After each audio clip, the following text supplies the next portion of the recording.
Before we start today's video, I want to encourage you to like this video, subscribe to this channel, and hit the notification bell so that the next time I release a video, you get a notification. Let's begin. There's a real danger of dating the wrong kinds of people. The wrong kind of person could be a person who doesn't want what you want, someone who's just in a casual phase of their life, someone who wants to pick you up and put you down whenever they want, or it could be someone who's even more egregiously bad, someone who outwardly disrespects you or is mean to you, someone that we might label toxic. When we date people like this, it's not just bad in the moment when we might be experiencing bad behavior. It also has a lasting dangerous effect on our love lives. And the people that continuously date the wrong kinds of partners, or we can't even call them partners because a lot of them don't turn into partners, but the people that continuously date the wrong kind of people often end up kind of rewiring their mindset in a way that has lasting negative effects in their love lives and keeps them single. I want to explain what this effect is because I think a lot of people listening to this won't have thought about it this way. But before I do, let's just talk about how we justify dating the wrong people in the first place. Some people justify it by saying, I'm just seeing where it's going. Yeah, I know that this person's not in the right place in their life right now. I know that they're just looking for something casual, but I'm just kind of seeing where it's going. You might even say, I know they're emotionally unavailable, but I'm just seeing where it's going. Other people say, well, I'm just having a bit of fun right now. I'm not taking it all too seriously. I'm not thinking about it too deeply. And so what we do is we often justify the kind of casual dating situations we get into in the short term so that we can enter into them for what are actually deeper reasons. For example, we might want to date this person that we say it's just a bit of fun with because deep down, we're really lonely, because deep down, we really do want to find someone, because deep down, we're craving intimacy, we're craving connection. It might be that we really like this person and we want an excuse to keep seeing them, even though outwardly, to everyone around us, it seems like a bad idea, or this person has admitted to not wanting the same things we want. We've now decided, well, I'm just going to go along with this and say that it's just a bit of fun and I'm not thinking too much about it because I don't want to let it go. So what happens is we use these casual justifications for deeper motives, deeper needs or insecurities or fears that we're catering to by being with this person, even though for some reason it's not good or not working. Here's the danger of all of this, because by the way, there are clearly times in our lives that dating someone who it's not going anywhere with is more harmless, right? We see it as just, oh, I'm just having fun. I'm just casually hooking up with this person. I'm at an age where I feel like I've got time to spare. I am really just in that playful time in my life. That's fine. I think it's kind of interesting, the idea of casual hookups and hookup culture, because I think 9 out of 10 hookups aren't that casual by the time they're finished. One person might feel very casual. Usually there's one person in the dynamic who feels like they're going to get their feelings hurt. Something could be a casual hookup for us, and for the other person, they're going to end up getting hurt in the mix, or it could be the other way around. It could be us who ends up getting hurt. But there are times in our life where we might be in that mode. However, when we know that we're looking for something meaningful or serious, when we're looking for a deeper connection, and we keep gravitating towards these people that clearly are looking for something else, clearly are just using us, that becomes very, very dangerous. And the reason is because it starts to blind us to what else is actually out there. What happens is you get used to the behavior they give you as normal. You start to think that that's just how people behave. And it's almost like in life, that's the only behavior we begin to recognize. So if you date someone who's kind of an asshole, you're more likely to have assholes on your radar after that, because you can go into a room and of course there aren't only assholes in that room, but everyone else will be in this sort of dull color that you don't recognize. The person whose behavior mirrors the kind of behavior you've seen before, that person will be in color. You'll see that a mile off because that's what your mind is trained to see. I think of it like the race car driving example. When a driver is on the track and their car goes off the road and they're about to crash into the post, they're taught, look where you want the car to go, or look where you want the steering to go. Because if you look at the post, you're going to crash straight into the post, even though you don't want to. And it's like the love life equivalent of that. This person whose behavior we don't like and we complain about all the time has become the post. And even if we leave them, we're still focused on that post, that behavior, that dynamic. It's what we know. We're not looking elsewhere. Our peripheral vision shuts down. And so when we see behavior like that, we somehow drive straight into it again. And that's how you say, how do you keep finding people like this? Have you ever had someone like that where they keep dating these terrible people? Maybe you even relate to it yourself and you go, why? How do they keep finding these terrible people, let alone date them? I don't even know where they find them. They seem to always end up with these people who do this exact same thing. That's because those people have become the post. And the problem is, if you continue to repeat those patterns with people, it no longer seems like a post. It seems like that's life. That's just what's out there. And that's when you hear people make generalizations like all men do this, all people are like that, all dating is like this. We live in a world where there are so many different lives to be lived.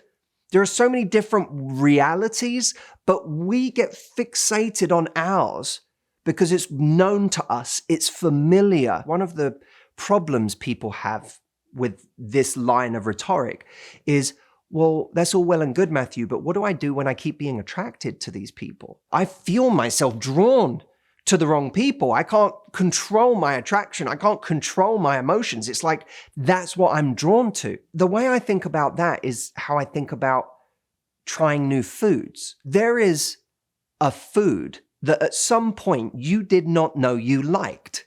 It wasn't even on your radar. And then someone said, try this. Now, emotionally, it's not like you wanted to try that food. Emotionally, you will have been drawn to whatever it was your favorite food was at the time. When we all look at a menu, what do? We scan a menu in a restaurant, and even though there are 30 options on that menu or 50 options on that menu, our brain scans the menu for the thing that we know we like. And we find that and we order it, which is why whatever restaurant we go to, 9 times out of 10, we order the same thing we order in any restaurant. It takes effort and curiosity to order something on the menu that is unfamiliar to us. And we're not attracted to it because we don't know we like it yet. But when someone says, have you tried this before? And you go, no. Usually you go, no, I'm good. And they go, no, try it. You're going to like this. Then we try it and we like it. All of a sudden, that can become something that when we see it on a menu, we go, oh, I recognize that. I see it. It's like that part of the menu lights up to you differently because you actually know it. Sometimes what we're attracted to is what we know. It's the familiar. What we need to do is have a curiosity that drives us in a different direction, that has us trying something new. What if I rejected this bad behavior outright? What if the moment I saw someone has different intentions than me and isn't in the same place as me, I saw it as a cue to go for something different? And what if I started paying attention in my peripheral vision to people that I would not normally pay attention to situations that I would not normally pay attention to? And that will be uncomfortable. Someone very close to me in my life said to me, you know, she was dating this guy in the early stages, and the previous boyfriend she had was awful to her, treated her really badly, was really mean to her, really disrespectful. And then she started dating this new guy, and it was almost unnerving to her that he was being nice. She didn't know how to handle it. And she went to her mum and said, Mum, I don't get it. He's really nice. He's being really nice to me. And her mum said, that's how it's supposed to be.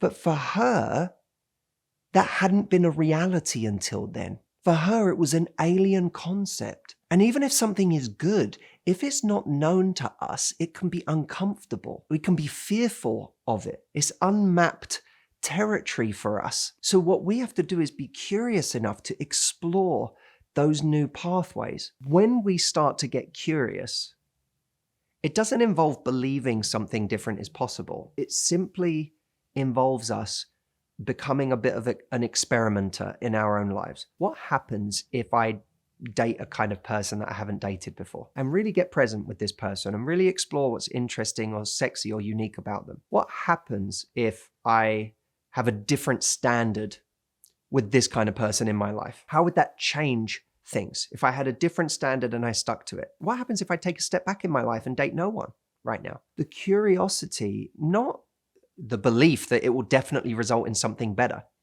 but just the curiosity of what could be different. It might look like being brave enough to say no, even though you're attracted to someone, when it's obvious that that person wants something different than you do, or when it's obvious that this person's behavior is not the kind of behavior that you want in a long-term relationship. And if you're getting it in dating, then you're going to get it in a relationship most likely with this person, if you ever get there. It might look like going on a date with a kind of person that you would never normally go on a date with, trying a new food and seeing if it's possible that if you actually get present with that and truly experience it, maybe it becomes a new favorite food. And it shows you that you're capable of being attracted to more than what you've been attracted to before. And when we get a new result, it's a new reference point. And that result might be good, it might be bad, it might just be different. But what it does is it shows you different is possible. It gives you a new reference point for how dating can be. Oh, that's weird. I just went on a date with someone who's actually really good human. Oh, that's weird. I had a conversation that was much deeper than I normally have over here.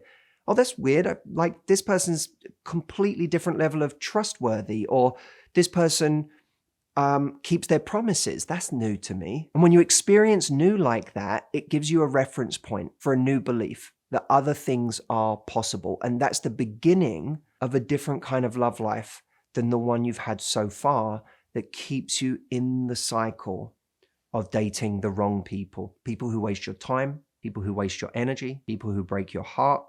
And as I've been trying to highlight throughout this whole video, people who, by being with them, literally wire your brain only to see people like that and not to see the full spectrum of how many incredible people there are that would make you so much happier than the person you've been going for all this time. I have a program that I want to tell you about. If you haven't got it already, it is called the Momentum Texts. And this program is strangely relevant to this video, because sometimes when we are trying to do something new, we need a very literal way of doing that. If you just stop here at this video, you might be left wondering, well, what does that mean I do? Like, how do I get curious about another experience, another person? How do I take risks in new ways to meet new kinds of people? The Momentum Texts is a program that gives you 67 messages that I've created that you can send to people.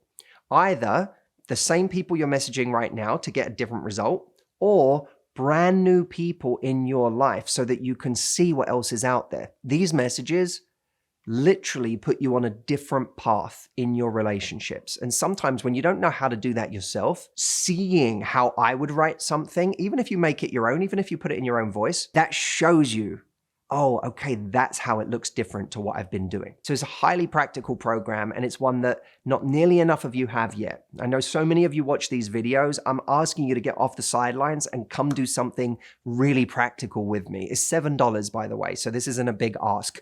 But come over to momentumtexts.com and join me there for that program and see what a different style of interaction and communication looks like that can put you on a completely different path in your love life.